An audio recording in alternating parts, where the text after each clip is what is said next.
Hello friends, எல்லாருக்கும் வணக்கம். இன்றைக்கி நாம் தேங்காய் பால் சாதம் எப்படி பண்ணலான்னு பார்க்கலாம். இந்த தேங்காய் பால் சாதம் பண்ணுறதுக்கு நான் இன்றைக்கி 2 டம்ளர் சாப்பாட்டு அரிசி எடுத்திருக்கேன்.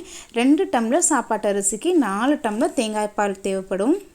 இதுக்கு அரை முறி தேங்காய் எடுத்து துருவி 4 டம்ளர் தண்ணி ஊற்றி அரைச்சி அதுலேருந்து 4 டம்ளர் தேங்காய் பால் எடுத்திருக்கேன். இப்போ ஒரு குக்கர் எடுத்துக்கலாம். இதில் 2 டேபிள் ஸ்பூன் அளவுக்கு தேங்காய் எண்ணெய் சேர்த்துட்டு வாசனைக்காக பட்டை, கிராம்பு, சோம்பு, ஏலக்காய், ஜாதிபத்திரி எல்லாம் சேர்த்துக்கலாம். கொஞ்சமாக கருவேப்பிலை சேர்த்துட்டு 1 டேபிள் ஸ்பூன் அளவுக்கு இஞ்சி பூண்டு சேர்த்துக்கலாம். இஞ்சி பூண்டோட பச்சை வாசனை போகிற வரைக்கும் நல்லா வதக்கி விட்டுக்கலாம். காரத்துக்கு தேவையான அளவுக்கு பச்சை மிளகாய் எடுத்துக்கலாம். நான் இன்றைக்கி 3 பச்சை மிளகாய் நீல வாக்கில் கட் பண்ணி சேர்த்துருக்கேன். இது கூட 15லேருந்து 20 சின்ன வெங்காயத்தை குட்டி குட்டியாக கட் பண்ணி அதையும் இது கூட சேர்த்துக்கலாம்.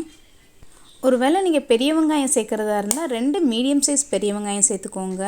இப்போ இது கூட தேவையான அளவுக்கு உப்பு சேர்த்து வெங்காயம் நல்லா பொன்னிறமாகிற வரைக்கும் வதக்கி விட்டுக்கலாம். வாசனைக்காக அரை டீஸ்பூன் மிளகு சேர்த்து நல்லா கலந்து விட்டதுக்கப்புறமா ஏற்கனவே எடுத்து வச்சுருக்க தேங்காய் பாலை இது கூட சேர்த்துக்கலாம். 2 டம்ளர் சாப்பாட்டு அரிசிக்கு 4 டம்ளர் தேங்காய் பால் சேர்த்துட்டு இது கூட கொஞ்சமாக கொத்தமல்லி இலையை குட்டி குட்டியாக கட் பண்ணி சேர்த்துக்கலாம்.